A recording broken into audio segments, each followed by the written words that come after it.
Look at this building. It has no windows. It hums day and night. Inside are thousands of machines thinking. Right now, one is writing a school essay. Another is drawing a face of a person who does not exist. Another is deciding if a bank gives you a loan. We call it artificial intelligence, a machine that can learn, a machine that can answer almost any question you ask it. Most people think this all started in 2022 with a chat program called ChatGPT. But this machine is 75 years old, and before it ruled the world, it failed so badly that everyone gave up on it. Not once, twice. Most people see a clever chat program. I see 70 years of broken promises and a genius that his own country destroyed. This is the story of the most powerful tool humans have ever built. It can write, paint, talk, and even write computer code. Some people think it will cure diseases. Others think it could end us. But here is what almost nobody tells you. The idea is old, very old. A small group of dreamers imagined it long before any computer was fast enough to make it real. They promised the world a thinking machine. And for 40 years, they could not deliver it. To understand the machine that is changing your life right now, you have to meet the man who imagined it, and the country that broke him. His name was Alan Turing. Turing was a British mathematician. That is a person who works with numbers and logic for a living. During World War II, he did something amazing. He helped crack the secret code that Nazi Germany used to plan its attacks. Historians believe his work made the war end years sooner. He may have saved millions of lives, but Turing was thinking about something even bigger than the war. In 1950, he asked a question that nobody had dared to ask. Can a machine think? People laughed at him. A machine was just metal and wires. How could metal think? So Turing built a simple test. Put a person and a machine on the other side of a wall. Ask them both the same questions in writing. If you cannot tell which answer came from the machine, then the machine is thinking, as far as it matters. He called it the imitation game. One question, asked in 1950 by a man his own country would soon destroy. To understand the machine in your pocket today, you have to understand why we chase this dream, and why we failed at it, not once, but twice. Turing planted the seed. 6 years later, a small group of scientists tried to grow it. In the summer of 1956, they met at a college in America called Dartmouth. They gave the dream a name: artificial intelligence. Artificial means made by people. Intelligence means the power to think and learn. These men were sure of one thing. They believed they could build a thinking machine in a single summer. One summer. That was the actual plan. They were wrong by about 60 years, but at first it really did look like magic. Their early programs could solve math puzzles. They could play checkers. They could even prove logic problems, sometimes better than a human. The scientists got excited, maybe too excited. One leader, a man named Marvin Minsky, made a bold promise. He said that within one human lifetime, machines would be as smart as people. The American government believed him. It was fighting the Cold War, its long standoff with the Soviet Union. So it handed the scientists millions of dollars. It wanted a machine that could translate Russian and read secret maps. But a problem was hiding under all the excitement. The computers of that time were painfully slow and weak. The phone in your pocket today is millions of times more powerful than the best machine they had back then. The scientists had the right dream. They just did not have an engine strong enough to run it.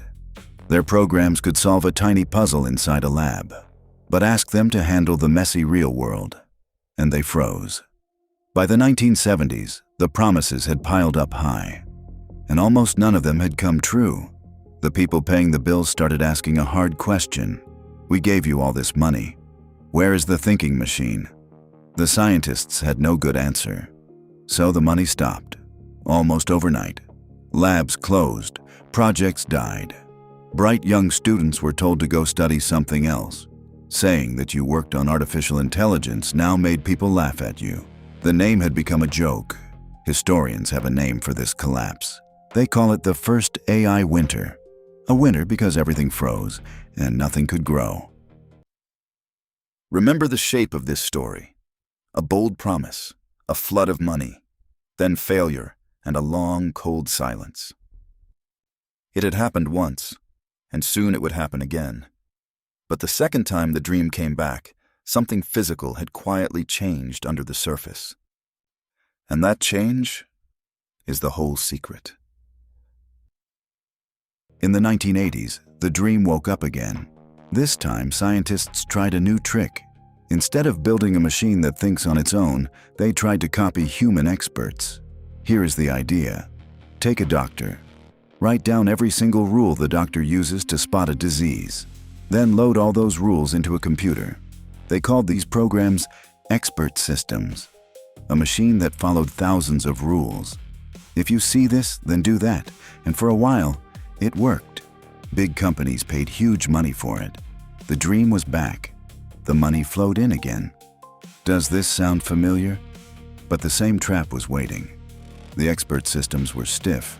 They only knew the exact rules a human had typed in. Show them one new situation the rules did not cover, and they broke. A real doctor uses common sense. These machines had none. They were also a nightmare to fix. Every new fact meant rewriting thousands of rules by hand. By the early 1990s, companies saw the truth. They were spending a fortune on machines that could not keep up. And so, for the second time, the money vanished. The whole field froze again. This was the second AI winter. Twice now, the world had bet on thinking machines. Twice, it had lost everything. By the late 90s, working on AI was almost shameful. Serious scientists stayed away from the name, but a few stubborn people refused to quit. They believed in an old idea that everyone else had thrown in the trash, an idea copied from the human brain itself. Your brain is made of billions of tiny cells called neurons. They pass small signals to each other. That is how you learn. So these people asked a question. What if a computer program could copy that? A web of fake neurons, learning from examples instead of from rules. They called it a neural network. And for many years, it barely worked at all. It was too slow. The computers were still too weak. It was the same brick wall as before. And then two things changed. Two things that had nothing to do with a smarter idea. The first was data. That just means examples to learn from. The internet had exploded. Suddenly, there were billions of photos, articles, and videos online. A giant ocean of examples, free for the taking. The second was raw power. And this is the part that matters most. Scientists found a surprising new use for a chip called a GPU. A GPU was first built to draw the graphics inside video games. It is very good at solving thousands of tiny math problems at the exact same moment. It turned out that is exactly what a neural network needs in order to learn. In 2012, one team used these gaming chips to train a neural network to look at pictures. The results stunned everyone. The machine could tell a cat from a dog, a car from a boat, better than any program ever had. This moment has a nickname. People call it the Big Bang of modern AI. The old dream had not been wrong after all. It had simply been starving for two things: enough examples and enough power. Now, at last, it had both. Over the next few years, these neural networks got better, one skill at a time: seeing, listening, translating. Then, in 2017, a few researchers built a new kind of design. Its whole job was simple: let a machine read and learn how humans use words. They named this design the Transformer. Here's a fun fact. The T in ChatGPT stands for Transformer. That is the engine inside it. You do not need to know how it works. You only need to know what it did. It let a machine read a huge pile of writing and slowly learn how language works. Feed it most of the internet, and it picks up how we write, how we joke, and how we explain things. That same engine now sits inside almost every AI you touch today. In 2022, a company wrapped that engine in a simple chat box and put it online for anyone to try. They called it ChatGPT. In just 2 months, 100 million people were using it. No tool in human history had ever spread that fast. And just like that, the whole world believed in the dream that had failed twice. Stop and look at what actually woke this machine up.